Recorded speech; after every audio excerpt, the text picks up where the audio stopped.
bold, provocative editorial that goes beyond conventional reporting, setting the agenda for football discussion. Champions League, Premier League, La Liga, Serie A, Bundesliga, Liga 1 and much more.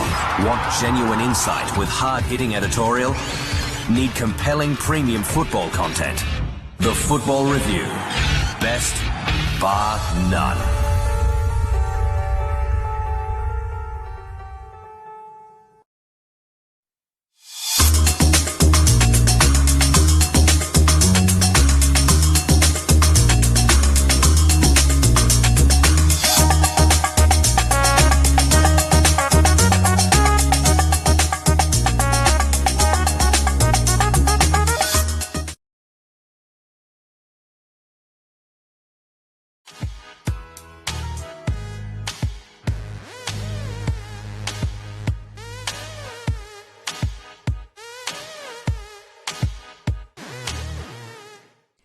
Many Namibians have been traumatized with the manner in which COVID deaths have been dealt with many being unable to be with their loved ones before their passing, and even more, being unable to bury them with dignity. Here are some disturbing scenes we saw in the very early days of the coronavirus burials in Namibia.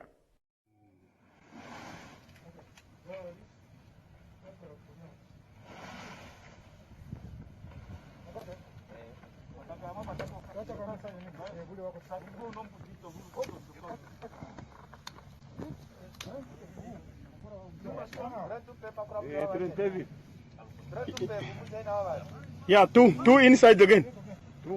Two more. Yeah. The other side. Put each other there. Yeah, put each other there.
Whilst many businesses have been forced to close their doors due to lockdown restrictions, some, such as florists and funeral parlors, have thrived.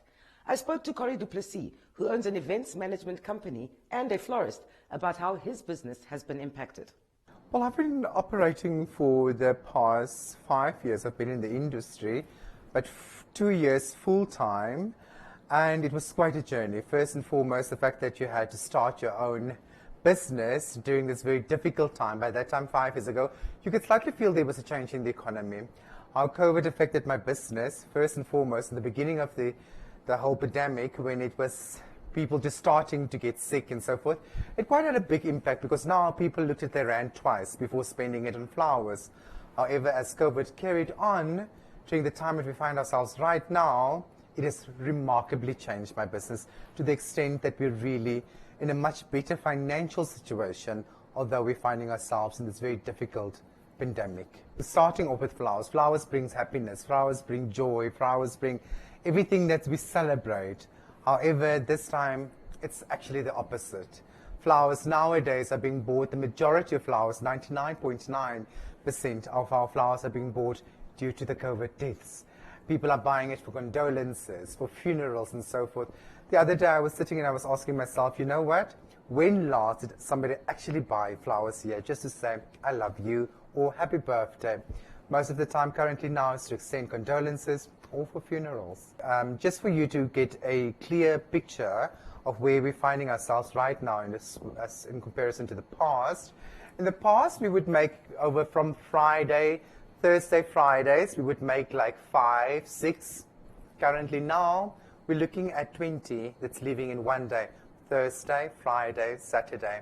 That's purely just this, excluding condolences, wreaths, and so it's quite worrisome when you sit here, you're busy doing all of this, and you're starting to realize this is going out just in Windhoek. 20 people, one day, passing away. It's quite something that makes you think. Ultimately, psychologically, it makes you sit down and you think quite a lot. And I think the biggest lesson we learned out of there is that things change in a split second. From being a business that was second thoughts on people's minds, do I need to buy flowers to say I love you? You're top of mind now. Literally in a matter of a few months, things has changed tremendously for this business. That's from a financial perspective. Emotionally, it does have an effect on you.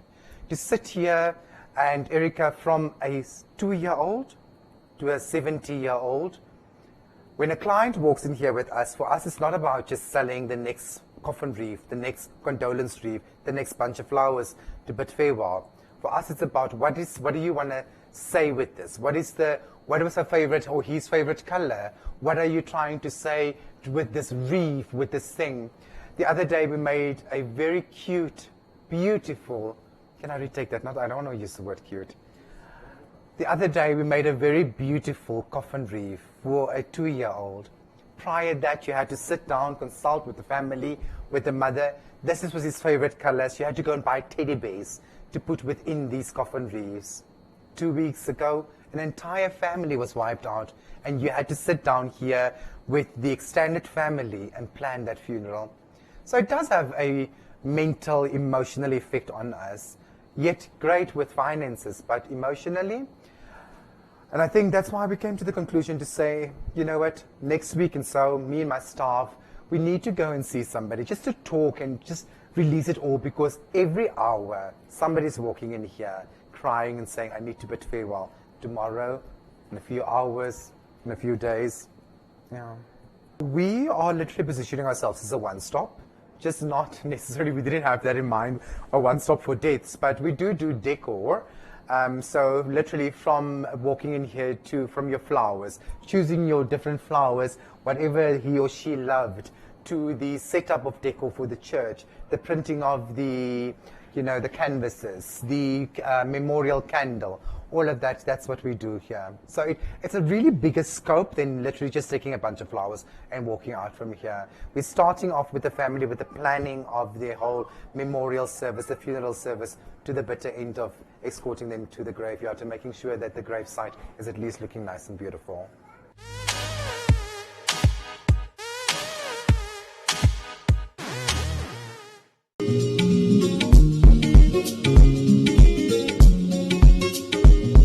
Welcome viewers to the Early Childhood Development Talk Show. My name is Jessica Brown and I'll be moderating this discussion on child safety and responsive care. Thank you for joining us. This is so important and so fundamental because they are so fragile and vulnerable, and we as adults have to be the ones to protect them and to really take care of them. Where one might think that what is the impact of this abuse? What trauma could a child possibly go through when they are not physically being abused or when the perpetrator is not physically present? And that is one thing that we need to understand and be able to safeguard our children from that. Corporal punishment is very bad in a sense that it actually leads to the child to have psychological effect.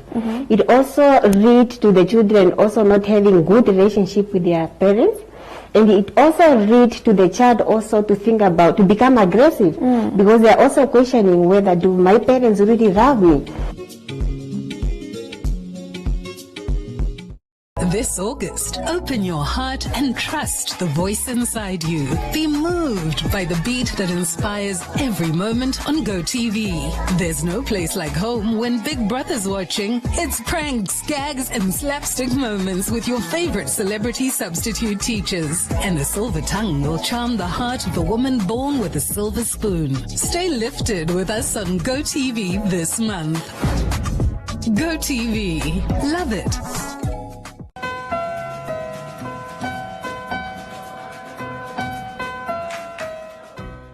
Dink jy sy het nog steeds abandonment issues? Is moontlik. Al ons moeite met die sprokies. Ek probeer so hard om my kind gelukkig te maak, maar ek kry dit nie reg nie. Probeer net help, dis al. Jy doen niks sonder bymotiewe nie. So jy hou van die tattoo? Nee. Maar jy kan nie liefde koop nie. En beslis nie myne nie. Jy regular. Am I that predictable? Jy is 'n gereelde klant en ons net so 'n manier om koffie te drink. How do you like your coffee? Gewoonlik swart sonder suiker. Does black and bitter only pertain to your coffee preference? Ek hou maar net van my koffie sonder melk. Hoe gaan ek 'n bal raak slaan na 2 glase wyn? That was part of my plan. Wat? Om 'n tipsie te maak sodat jy kan wen. I'm terrible with papa.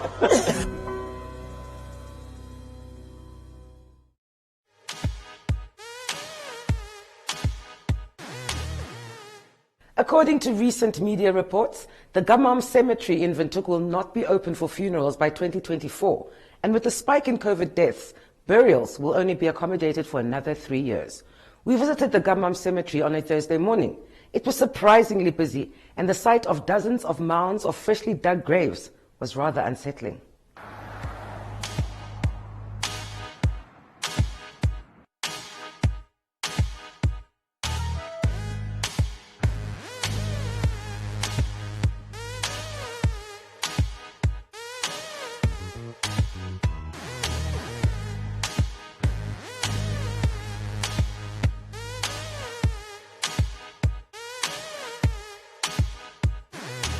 Giovanni Quirap recently started a career in grave digging, and whilst business is thriving, the impact on himself is very unsettling.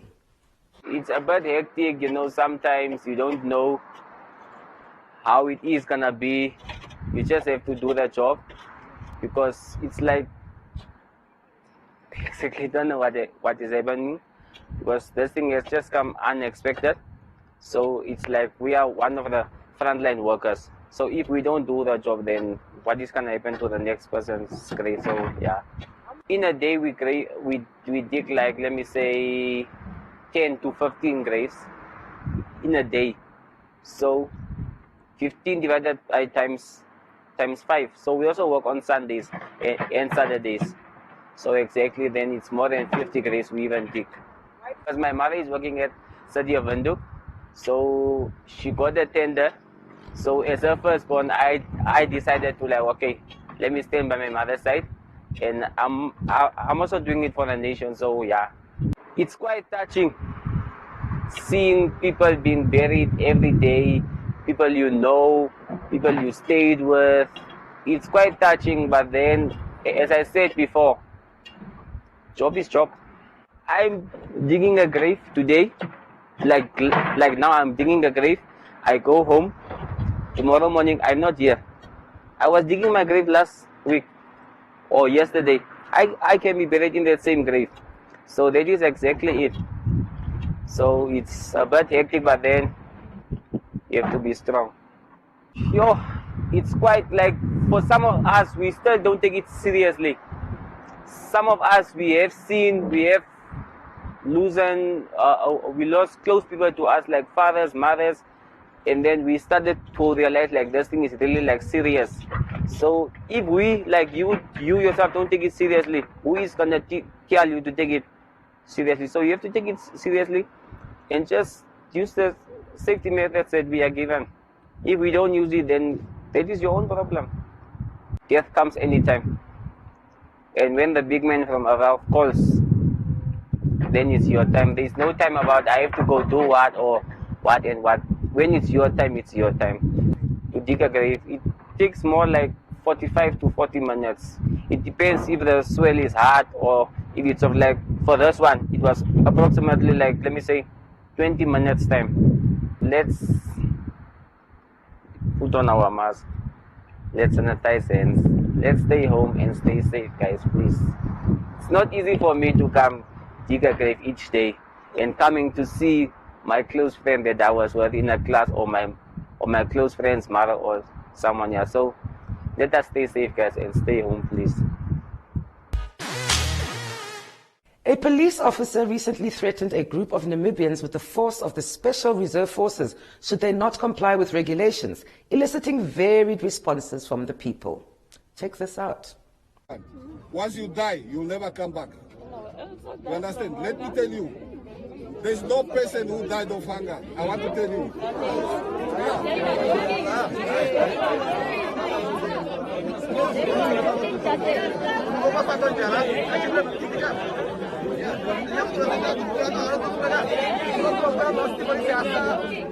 Just keep quiet. Okay, keep quiet. Listen now. Listen now. We are still going further. Listen first.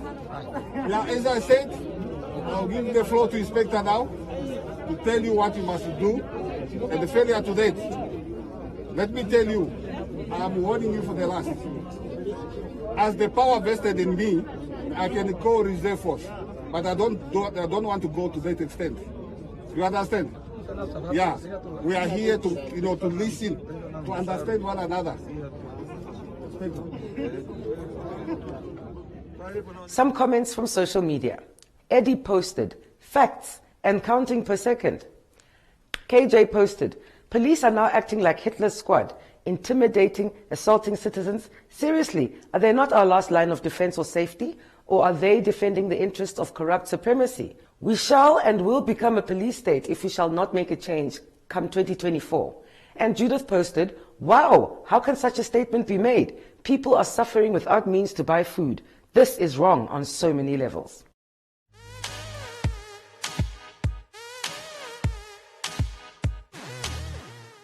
When life gets boring, we bring out our play, because playfulness is in our DNA. It's in the way we move and love. We're the different flavors that make life more exciting. We're the ones who add color to every moment. Fanta, color every moment. Watch Africa rise in the land of the rising sun.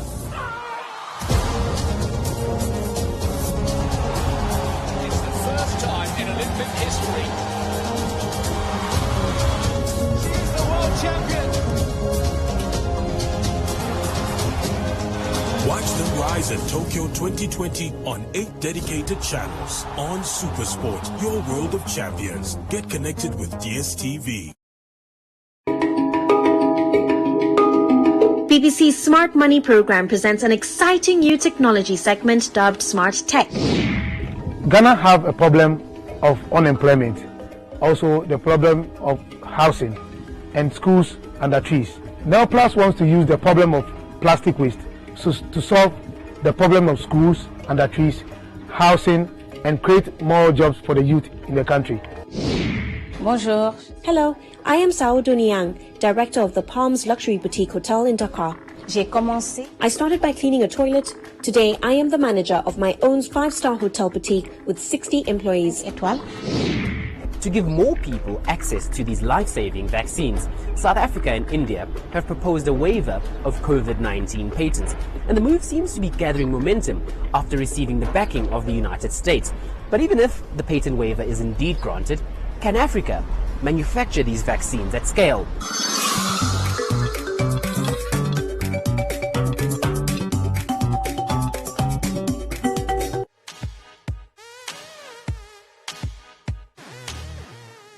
Activist Rosa Namises recently lost both her sister and brother to COVID. Her sister Claudia Namises is a survivor of the Swapo dungeons, who then dedicated her life to looking after orphans, vulnerable children, and the elderly. She reflected on her sister's legacy and on the loss that the world has suffered. I have never said it until I had to do her obituary. But my sister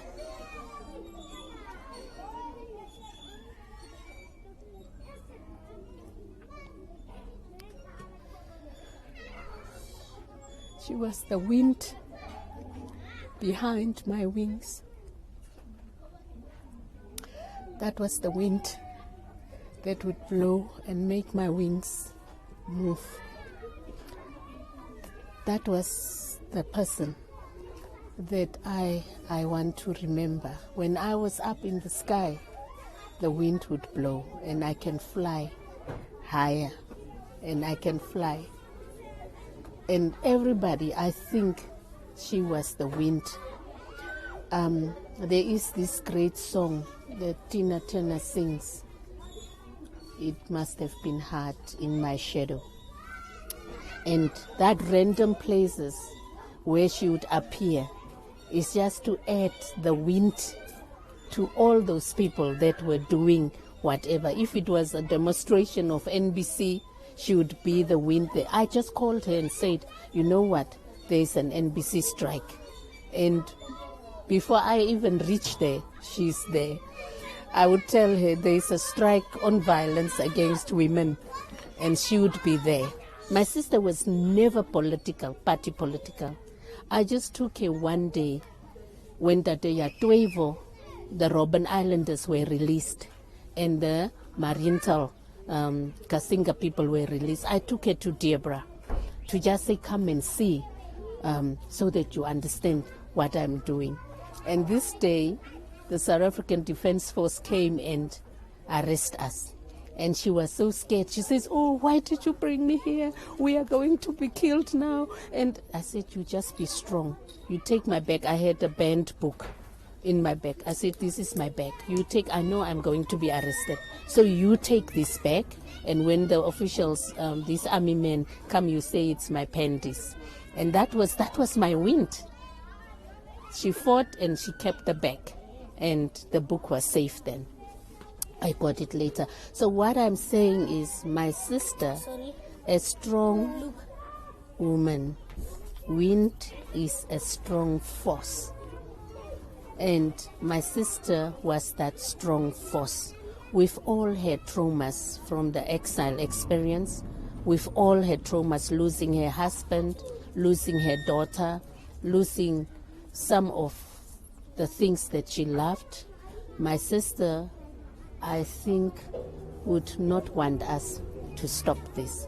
She would also not want us to keep on into self-pity and cry over her. She would want us to go on and do. I cannot be that wind so much. I'm a bit on the slow path, but I'm more the organized one. She'd say, oh, receipt, mevrouw slip. That's what she says, because I want receipts. She doesn't need receipts. She does things. So in her legacy, when I remember her, I think the compassion has moved into selflessness. This woman, if I can tell the deepest thing, I went to the city of Windhoek and I was just shocked. For her own personal survival, she has never thought of adhering to the city of Windhoek bills, for example. But giving her money, giving any food to people, that was what she did. Taking care of the elderly.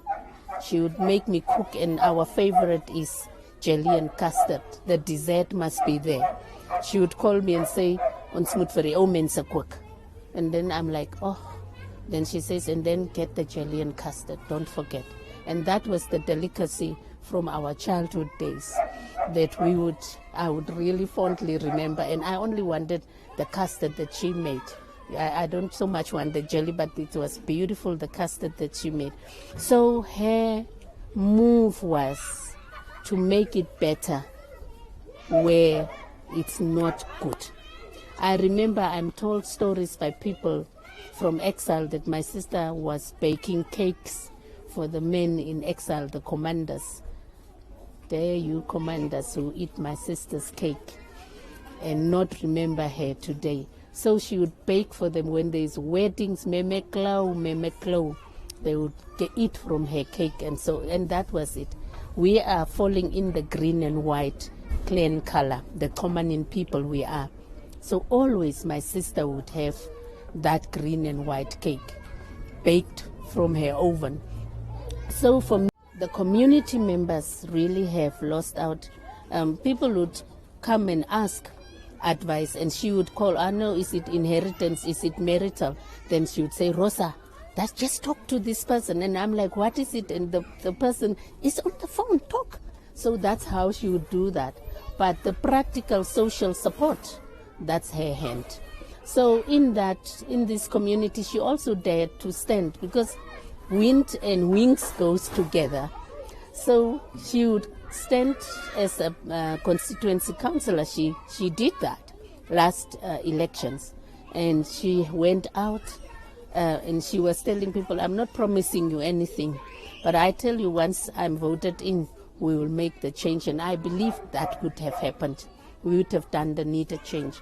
But unfortunately, she didn't make it, but we didn't take it hard. We said next time we go back, and she says, yes, next time I have learned now what I am supposed to do. So next time I'll do. Unfortunately, we will not have a next time. Also, I think in the lineup of legacy, my sister is also, what do you call this in English? I don't, but a dramatist. She would make you laugh. When she explains things, it must be done with examples. And everybody would be lined up, no, you stand there. No, you stand there and touch me now here. How you need a whole play, how you are done. So that was also the person dancing. I am not a good singer, so she sings very well. And I maybe bring out things and she puts them into practice. So we had developed cultural groups. We developed the Aulokasi Cultural Women. We went out and Haisep Cultural Group. We also, very from the beginning, we had a group that was called Augwe, and she would dance and sing because she's a good singer. And then I would dance, do the case, because we are doing the case, and then we would talk over our bodies, and that was the deep connection that me and my sister had. People will call us maybe the wizards, but we had an exhibition. We brought the old location to life. We collected all items that people are thrown away on the rubbish dumps. She would call me, where are you? No, I am in a meeting. Finish that meeting, come out and come to the rubbish dump here. I found something. And then we found those things and we put them together, we cleaned them, and we did the exhibitions. And that was my sister and me. So our relationship was, and we quarreled very deeply, sibling rivalry. That was ours. But after the rivalry, I'm going to be called. I remember one day I was outside the country, and one day after my arrival, I was supposed to go to do the cultural festival of the Mukwen. And I was just saying to her on the phone, just find a dress for me there and wash it and ask the girls to iron it out. And I came back from the airport, and she was insisting that she picks me up. Although she was driving, but she doesn't want to drive in these high speedy places, and so she brought a boy and she came. And as I arrived, she says, no, first the toilet at the airport. And I'm like, no, why? You want to go to the toilet? You also must come to the toilet. We must go there. And there was the dress. And with that, it's a wrap.